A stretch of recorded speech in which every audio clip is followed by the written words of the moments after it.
அழகின் தமிழ் மொழிக்குள் உங்களை வரவேற்கின்றேன்.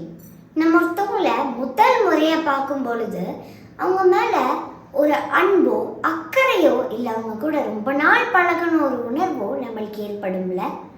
அதே மாதிரி சில பேரை பார்க்கும் பொழுது ஏன்டா அவங்கள பார்க்குறோன்ட்டு இருக்கும்.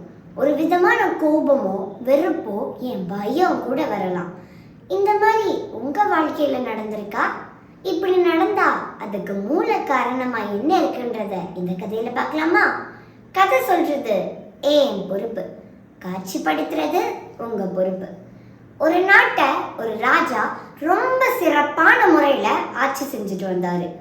நாட்டோட வளத்தையும் மக்களோட மகிழ்ச்சியையும் வியாபாரமோட தரமும் எப்படி இருக்குன்னு பார்வையிடுறதுக்காக தினமும் தன்னோட அமைச்சர் கூட ஊர்வலம் வருவாரு. அப்படி அவர் வரும்போது ஒரு நாள் அமைச்சர்கிட்ட சொல்றாரு, அமைச்சரே, வியாபார சந்தை வழியா நம்ம போகும்போது அந்த சந்தனக்கட்டை கடைக்காரரை பார்க்கும்போது மட்டும் எனக்கு ஏனோ ஒரு விதமான கோபமும் வெறுப்பும் வருது. அவனை தண்டிக்கணும்ட்டும் என்னை தற்காத்துக்கணும்ட்டும் ஒரு வித்தியாசமான எண்ணம் வருது. இத்தனைக்கும் எனக்கும் அவனுக்கும் எந்த முன் விரோதமும் இல்லை. ஏன், நானும் அவனும் இது வரைக்கும் பேசிக்கிட்டது கூட இல்லை. ஆனா இப்படிப்பட்ட ஒரு வித்தியாசமான எண்ணம் எனக்குள்ள இருக்கு அப்படின்னு சொன்னதும் அமைச்சர் ரொம்ப யோசிக்கிறாரு. மன்னரோட மனக்குழப்பத்தை தீக்கிறது தான் பொறுப்புன்ட்டு அந்த பொறுப்பை தானே கையில் எடுத்துக்கிறாரு. அன்னைக்கு மாலை வேளையில மாறு வேடத்துல அந்த மந்திரி சந்தனக்கட்டை கடைக்காரரை போய் சந்திக்கிறாரு.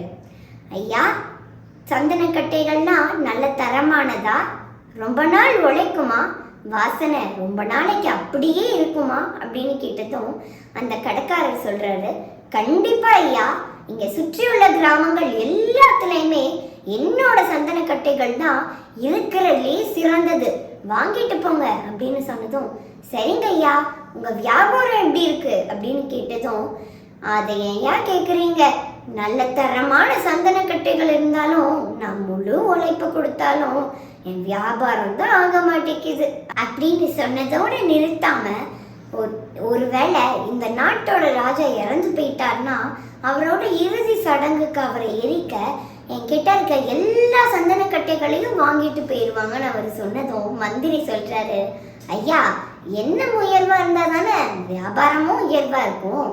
நீங்க இப்படி யோசிச்சீங்கன்னா இந்த உங்க ஒருத்தரோட கடை வியாபாரம் நல்லா நடக்கணுன்றதுக்காக இந்த நாட்டையே கட்டி ஆள்ற மகாராஜா இறக்கணுமா? ஒருவேளை ராஜா இறந்துட்டார்னா இதே மாதிரி மக்களோட நலன் கருதி வாழ்ற ராஜா நம்மளுக்கு திரும்ப கிடைப்பாருன்ட்டு என்ன நிச்சயம்? இப்படி யோசிக்காம உங்க எண்ணத்துல மாற்றத்தை கொண்டு வாங்க. சீக்கிரமே ராஜா கோயிலோ மண்டபமோ அரண்மனையோ ஒன்று கட்டுறாங்க. அதுக்கு தேவையான சந்தனக்கட்டைகள் எல்லாத்தையுமே என்கிட்ட வாங்கிட்டு போறாங்கன்ட்டு நீங்க அவங்க எண்ணங்களை உருவாக்குங்க அப்படின்னு மந்திரி சொன்னதும் அந்த சந்தனக்கட்டை கடைக்காரருக்கு தன்னோட தவறு புரியுது. உடனே அவர் தன்னோட எண்ணத்தை மாத்திக்கிறாரு.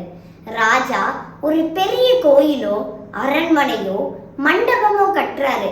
அதுக்கு தேவையான தூண்கள் அமைக்க சந்தனக்கட்டைகளை என்கிட்ட வாங்குறாருன்னு நினைச்சதோட மட்டும் இல்லாம ராஜா நீண்ட ஆயுளோட வாழ்றாருன்ட்டும் தன்னோட எண்ணங்களை உருவாக்க ஆரம்பிக்கிறாரு. நாட்கள் கடந்து போகுது. அதே வியாபார சந்தையில ஒரு நாள் சந்தனக்கடையை தாண்டி போகும்போது ராஜா மந்திரி கிட்ட சொல்றாரு, மந்திரியாரே, இந்த மனசோட விளையாட்டை என்னால புரிஞ்சுக்கவே முடியல. கொஞ்ச நாளைக்கு முன்னாடி எந்த சந்தனக்கட்டை கடைக்காரனை பார்க்கும்போது எனக்கு வெறுப்பும் கோபமும் குரோதமும் வந்துச்சோ, இப்போலாம் அதே சந்தனக்கட்டை கடைக்காரனை பார்க்கும் பொழுது இன்னும் புரியாத அன்பும் பாசமும் அவனோட வியாபாரம் சிறப்பாக நடக்கணுன்ற எண்ணமும் எனக்கு தோணிக்கிட்டே இருக்கு. அதனால நம்ம புதுசாக கட்ட போகிற அலங்கார மண்டபத்துக்கு இந்த சந்தனக்கட்டைகள் எல்லாத்தையுமே வாங்கிட்டு போயிடலாம் அப்படின்னு அவர் சந்தோஷமா சொல்றாரு. அப்போ எல்லாமே தெரிஞ்ச மந்திரி எதுவுமே தெரியாத மாதிரி ஒரு புன்னகையோட அங்க நின்னாரு. இதோட இந்த கதை முடியுது. அப்பா, நம்மளோட வார்த்தைகள் மனம் சிந்தனை மட்டும் இல்லாம நம்மளோட எண்ணங்களுக்கும் எவ்வளோ சக்தி இருக்குல்ல. நம்ம எண்ணங்கள்ல கலக்கம் ஏற்படதான் செய்யும். ஆனா நம்ம தான் நம்மளோட சமயோஜித புத்தியை கொண்டு அதை சமன் செய்யணும். ஒருத்தவங்க நம்ம கிட்ட பகை உணர்வோட பழகுறாங்கன்னா இவங்க எதுக்கு சம்பந்தமே இல்லாம நம்ம கிட்ட இப்படி பழகுறாங்கன்னு யோசிக்காம அதுக்கான அடிப்படை விதையா நம்ம ஏதாவது செயல் செஞ்சிருக்காமான்ட்டும் நம்மளை தன்னாய்வு செஞ்சு பார்க்கறது ரொம்ப அவசியம். நித்தம் நித்தம் எண்ணங்களை சீர் செய்வோம்.